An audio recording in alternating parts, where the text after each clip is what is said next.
just coming up to 5 to 6. Last race of the day gets underway now, and it's a good start from Was Allen. It's a good start from Steve Cheetham as well, from the outside of the front row. He may even have made a better start, Cheetham. He has, and Allen's down to third place again. It's Grant Jackson. He was quite quick away in race 1 as well. He's up to P2 as the cars stream through Clairvaux corner for the first time. So it's Steve Cheetham in the lead, Grant Jackson in second place, and the race 1 winner was Jackson in third as they turn through Hawthorn and towards the chicane for the first time. But already and there's one off into the barriers. And I'm afraid it's gone over in the middle of the pack there. Meanwhile, Was Jackson has got up into second place at the expense of Grant Jackson, but I'm afraid there has been an incident at the back of the field and the red lights are on. The race is being stopped, and I suspect that may be all we see today. The driver is out of the car, which is good news. Roger Coy and Jamie McHugh's boxed up, I'm afraid. Any moment now. There we go. Red lights very quickly go on. Look at they go out to maximise the time, and Was Allen made a better start this time. He has, he's got it off the line this time, and he's going to have the lead into Clairvaux corner for the first time. Good start by Grant Jackson, who tried to get up to the inside of Steve Cheetham but couldn't quite make that work. And there's some contact further back as well. What we don't need here is anyone in the gravel trap, thank you very much. And they make it through past Clairvaux, through Hawthorn and towards the chicane for the first time. But Was Allen has got off the line this time. Steve Cheetham is second, Grant Jackson third, Andrew Deuce in fourth as they make their way down towards town for the first time. Yeah, the Kirtler's up with Andrew Deuce. I wonder if they can stick with him in the Boxster battle for Class 2 honours. I think it was Jason Pelosi, wasn't it, who bounced over the curb at Clairvaux, but survived, and everyone else survived around him. So through Tower they go, and up towards the S's for the first time in this 7-minute or so race. But it was looking pretty good for Warren Allen, wasn't it? He was pulling clear of Steve Cheetham. His car seemed to have a bit more power up the gears, didn't it, off the line, and he was able to claim that top position. One of the 924s is that, slowing up at the S's. Anyway, leaders back with us, and it is Cheetham not too far back, bigger gap to Grant Jackson, and actually the top 4 boxes are all together. But it's a jump start penalty for Warren Jackson of 10 seconds. Allen, it should say. Warren Allen, then the race leader, did make a good start that time. It was too good, and he's got a 10-second penalty, and he's only got 5.5 more minutes to reel out a 10-second lead. It's currently at 1.5 seconds. I'm not sure he's going to do that. Steve Cheetham in second, Grant Jackson in third, Andrew Deuce is fourth, Will Kirtler fifth, Mike Kirtler sixth, and it's Deuce, of course, leading in the SP2 class. Steve Lloyd 27. No, it's not. It's Nick Carey, as we think it is, rather than James, leading in the SP3 class. Yeah, it changed as you mentioned it on my screen. Yeah. So Nick Carey at the slippery surface flags down there at Tower, and that was where the 924 was slowing, which was Tom Gray. So his first race didn't last very long at all, I'm afraid. And that's the car that didn't last very long in race 1. So the Finvor Tom Gray car is struggling. So the students at Chichester College have got some work to do overnight, I think, to figure that one out. So they work their way through this second lap. Oh, the Tom Gray car has made it back, hasn't it? But it's all a bit smoky. Yeah, it's just heading into pit lane now. There we can see it on the live stream, but I think it has limped its way back into the pit lane, but I'm not sure how far it's going to get down the pit lane without the help of gravity. Not sure how advised it was to bring it back either. No, it's looking a bit smoky. Steve Cheetham's not falling very far away from the leader here, is he? Which isn't good news for Warren Allen and his penalty, with 3 laps of the race to go. Because he was only, 3 tenths quicker on that lap. So Cheetham's going a lot faster than he did in race 1. So he's got that car working better now. Class 2 lead, Andrew Deuce is only a second ahead of William Kirtler. So the Kirtlers have come on well, haven't they, over the winter? They've had a good day here at Croft so far in various different races. But Pelosi's got between them, hasn't he? So Jason Pelosi's much stronger this time as well, which is perhaps more what we would expect. Slippery surface flag now being shown at Tower Corner, possibly not unrelated to the car that's just arrived in the pit lane, which is that of Tom Gray. The lap times aren't really affected, are they? Not at this stage, no. It shouldn't get any worse because the car hasn't done any more laps. No, that's very true. So there was Allen leading. He was 1.8 seconds ahead at the start of the lap. Of course, he's got this 10-second penalty for jump start hanging over him. So it's looking like it's going to be Steve Cheetham who's going to be classified first in this race. I believe that's all to be confirmed. We've still got probably 2 more laps to go at the end of this one. Allen is arriving in the complex now. There is the which car's that? The 24. That's the Andrew Crockett this race, isn't it? That's driving that Porsche 924. Someone else who's having their first race here, I think. Yeah. In his 924 1985 car.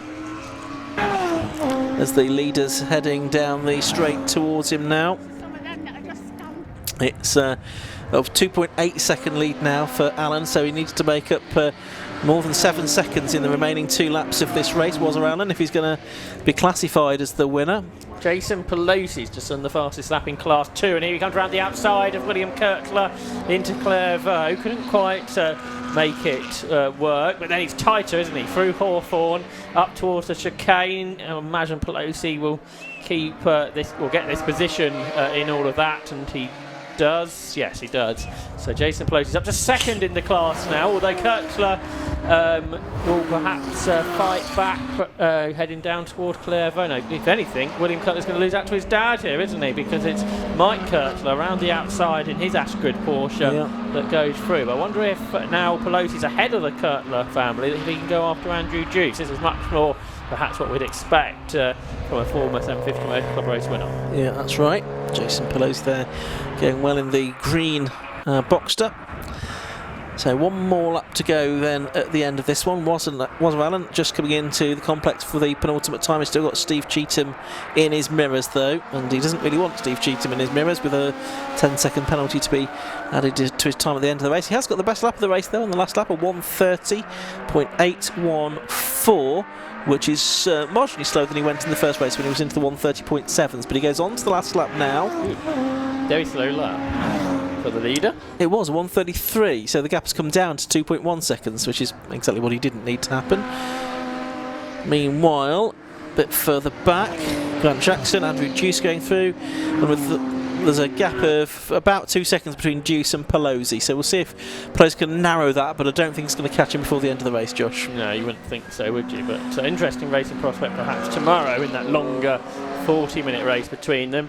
In SP3, it is Steve Lloyd who leads. This time Ryan Moan is second, and Nick Carey is there in 3rd position. So the last lap of the day, and the car that's in front is not set to win. No, doesn't look like it, does it, with that penalty hanging over him. There's Mike Kirtner in the 72 car going through, and he's just ahead of Will now, isn't he? So yeah, so he got past when Kirtner sort of got held up. That's Pelosi right. passed him at the chicane. Awkward place sort of to be side by side. Can Will make it 2 wins out of 2 and get ahead in the final few corners? He's having a go for it. I can see out of our window on the way up towards Sunny that time. But meanwhile, Wazza Allen is coming into the complex for the final time. The clock has counted down to 0. And it's going to be 2 wins out of 2 in the opening meeting of the season so far. There's 1 more race to come tomorrow in the Carmel Porsche Trophy. On the road at least, but once the 10-second penalty is applied to his time, it's not going to be Wazza Allen, but it's going to be Steve Cheetham that wins the 2nd race of the season for the Carmel Porsche Trophy. Gap back. It's a shame it wasn't Grant Jackson he was up against, because I think the gap to Grant Jackson is going to be more than 10 seconds in the end. Grant Jackson comes across the line in 3rd place. Andrew Deuce is 4th, winning Class SP2. 5th is Jason Pelosi, and 6th is Mike Kirtler, who gets the better of his lad this time, Josh. Yeah, anyway, a couple of attempts. He looked set to do it earlier, didn't he? Then he was involved in that incident.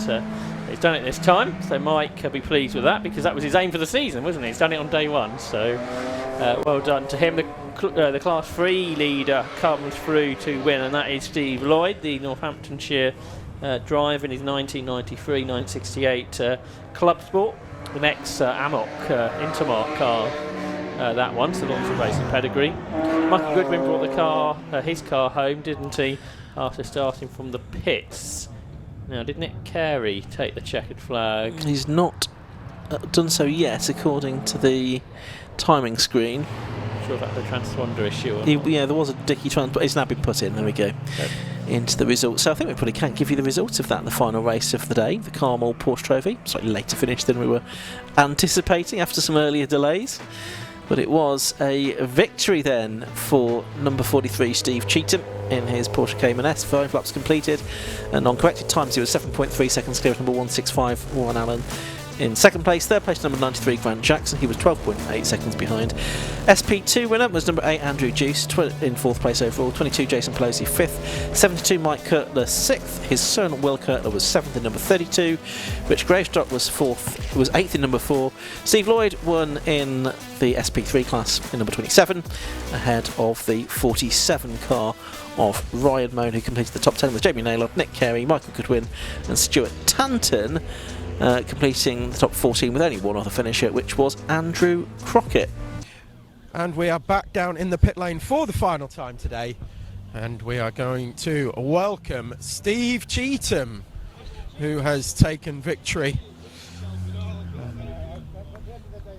And it's a lovely looking Cayman, actually. It's another one, as we were talking to Warren Allen earlier on about his lovely livery on the Cayman, and we're going to talk to Steve as well about the lovely livery on this one as well, because Tom's here and Tom loves a livery. So Steve, that's all right. I was just talking about the livery on this. It's a very nice colour scheme that you've got on here, Steve.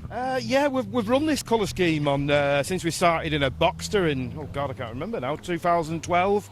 So it just kind of stuck, really. Good race? Yeah. Obviously it was a bit eventful with the red flag and all that kind of stuff beforehand, but once we got underway, fairly steady. Yeah. Obviously, I didn't make the start I made in the first part of the race, but I seen the penalty board out for the, obviously the guy next there, and I thought it was 5 seconds, so I really had to struggle to keep within 5 seconds. But as it turned out, it was more than that. So yeah. I'll take it how it comes. Exactly, and I forgot to give you your hat, which I've got with me in my other hand. But there we go. So that's Steve Cheetham. So we'll try and grab a quick word with Warren as well. Warren, how you doing? I'm very good. How are you? I'm okay. Yeah, all good. A bit miffed, or are you? No, I know I got a 10-second penalty for jumping the start, but Steve had a good start at the beginning of the original race, so no problem at all. He's a good racer. 6 and 2 3. Sort of thing. I think so, yeah. No, it was a good race. I enjoyed it. So get ready for the 45-minute race tomorrow, and we'll see if we can do better. Well, that's it, isn't it? It's that's going to be there'll be a bit more tactics involved in that, I think. We'll just concentrate on getting the pit stop right. That's it. Well, that's what I mean. That's the tactics. Yeah, that's right. Yeah. Tic tacs and tactics. But at least your breath will smell nice. Mr. Jackson, how was that? Exciting, yeah, really exciting. Very short. It was literally over in a blur, but so exciting. And yeah, it's good to battle with AD and sadly not obviously able to keep up with Warren and Steve, but hey. But very happy with the podium. Very happy with the podium indeed, yeah. Excellent. Right, well that brings us to an end. Congratulations, by the way. That brings an end to our day here, or first day at 750 Motor Club here at Croft. Tomorrow we will be back once again. We will be as I'm going to stand out the way of these cars that are about to reverse, but yeah, tomorrow we will be back for more action. We've got all of the same classes that you've seen today, with the exception of the road sports. The road sports are actually going to turn into pretty much the Club Enduro race as well, so that's going to be 2.5 hours tomorrow, and that's going to wrap up our day here tomorrow. But all of the other classes are here, so Type R Trophy I believe kicks us off tomorrow, and we're going to have Clio Sport, we're going to have the Mazdas, and we've also got the Porsches back out as well. So thank you to Ian and to Josh in the commentary box as always, and thank you to all our camera people and operators here as part of Alpha Live. And that's it from me, and we will see you tomorrow.